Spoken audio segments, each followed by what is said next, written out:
नमस्कार दोस्तों, मैं हूं नीलू मिश्रा। स्वागत करती हूं आपके अपने ही चैनल भक्ति संग्रह में। आज मैं आपके लिए कार्तिक मास की 2 कथा लेकर आई हूं।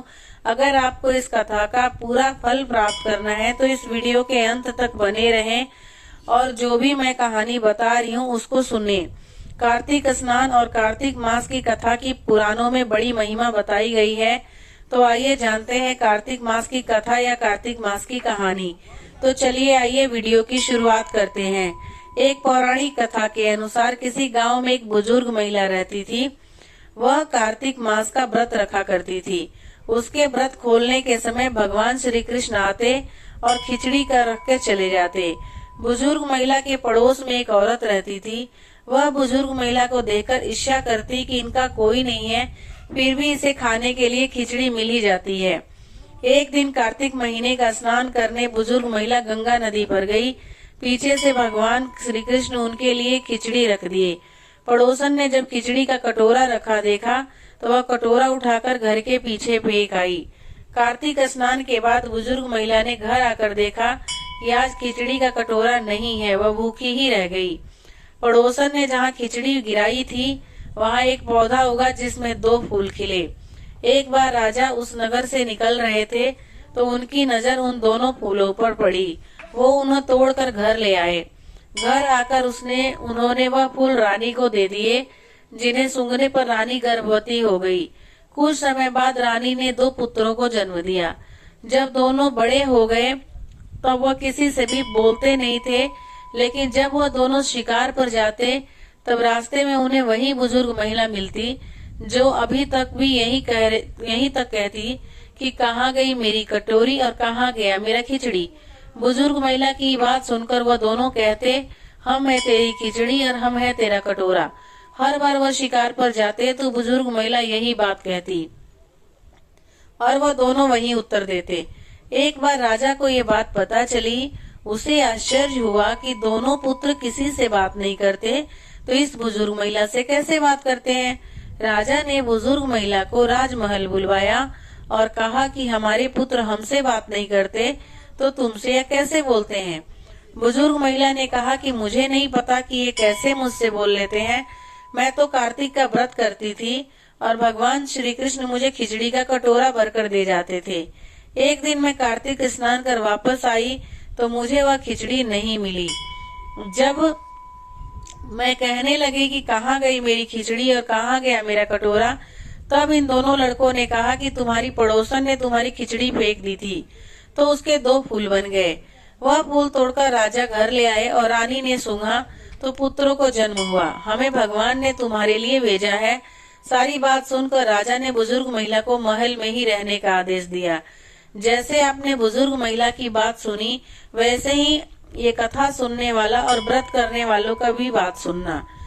एक दूसरे पौराणिक कथा के अनुसार किसी गांव में एक बुढ़िया रहती थी और उसका एक बेटा व बहू भी साथ रहते थे।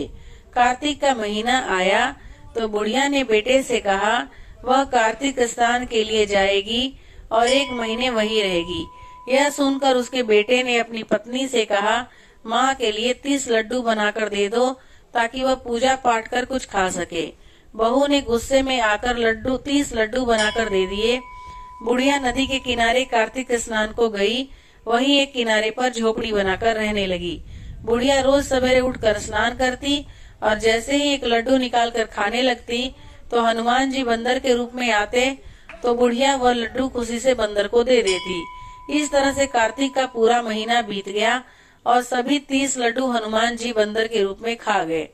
कार्तिक का महीना समाप्त होने पर बुढ़िया वापस जाने को तैयार हुई तो हनुमान जी प्रकट हुए। उन्होंने बुढ़िया की उस कुटिया की जगह पर एक आलीशान महल बनवा दिया। बुढ़िया का पूरा महल धन दौलत से भर गया। उसकी काया निरोगी हो गई। अन्न के भंडार से महल भर गया। इतना सब होने पर वह धूमधाम से अपने बेटे के पास गई। बुढ़िया को इतना धनी देखकर उसकी बहू ने मन में कहा कि अगले कार्तिक मैं भी अपनी माँ को कार्तिक स्नान के लिए भेजूंगी। और अगले कार्तिक आने पर उसने अपनी माँ को कार्तिक स्नान के लिए कहा। पूरे 30 लड्डू घी व बहुत सा मेवा डालकर अपनी माँ के लिए बनाए। माँ कार्तिक स्नान के लिए गई और जैसे ही सुबह सवेरे नहाकर लड्डू खाने लगती तो हनुमान जी बंदर का रूप धरकर उसके सामने बैठ जाते तो वह पत्थर मारकर उन्हें भगा देती थी और कहती कि इससे मेरा पेट ही नहीं भर रहा तो तुम्हें कैसे दूं। उसका रोज का यही क्रम 30 दिन तक चलता रहा।